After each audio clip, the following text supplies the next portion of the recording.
Hello বন্ধুরা, আজকে রান্না শুরু হয়ে গেছে। দেখো, এটা একটা টক করেছি, অনেকদিন থেকে খেতে ইচ্ছা করছিল। আর তাছাড়া একটু সবজি একটু একটু করে সব ছিল, মূলো, বেগুন, কুমড়ো, পাকা তেঁতুল দিয়ে একটা টক করেছি।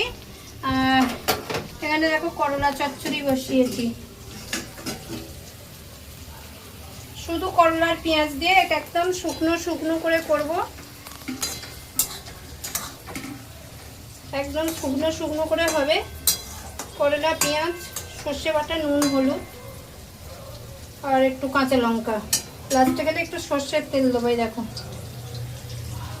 এটা হচ্ছে। আর এবারে একদিনও মূলো ভাজা খাওয়া হয়নি গো, সেই জন্য এদিকে একটু মূলো ভাজছি। এই যে আগে নুন হলুদ দিয়ে ভাপিয়ে নিয়েছি, আর কিছুটা ভাজতেও দিয়ে দিয়েছি হচ্ছে এগুলো। আর এখানে হবে নোটে শাক ভাজা। এই যে নোটে শাক কেটে একদম ধুয়ে সাফ করে রেখে দিয়েছি, পুরো সাফ করে কেটে ধুয়ে। আর এখানে রসুন আর পেঁয়াজ দিয়ে ভাজবো, সেই জন্য রসুন পেঁয়াজও নিয়ে নিয়েছি। আর বড়মশাই গেছে বাজারে, এবার যেটা আনবে, মাছই হোক মাংসই হোক সেটা হবে। আর ভাত তো হবেই। আর একটা জিনিস করেছি, দাঁড়াও,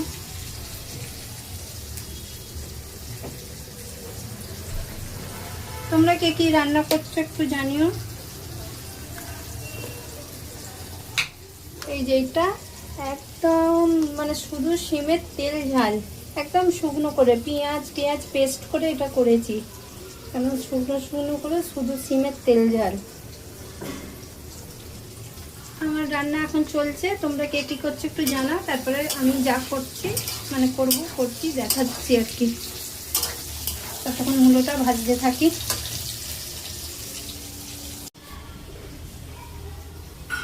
এই যে মূলো ভাজছিলাম, দেখো মূলো সব ভাজা হয়ে গেছে। আর তোমাদের বললাম শাক ভাজবো, শাকও ভাজা হয়ে গেছে।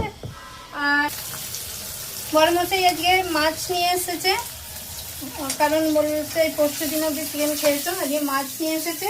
মাছ ধুয়ে সাফ করে কিছুটা ভাজা হয়ে গেছে, দেখো 3টে ভাজা হয়ে গেছে, এবং 3টে কড়াই দিয়েছে। আর এই যে এখানে ধোয়া আছে, এটা একদম সর্ষে পোস্ত, কাঁচা লঙ্কা, ধনেপাতা, টমেটো দিয়ে করব।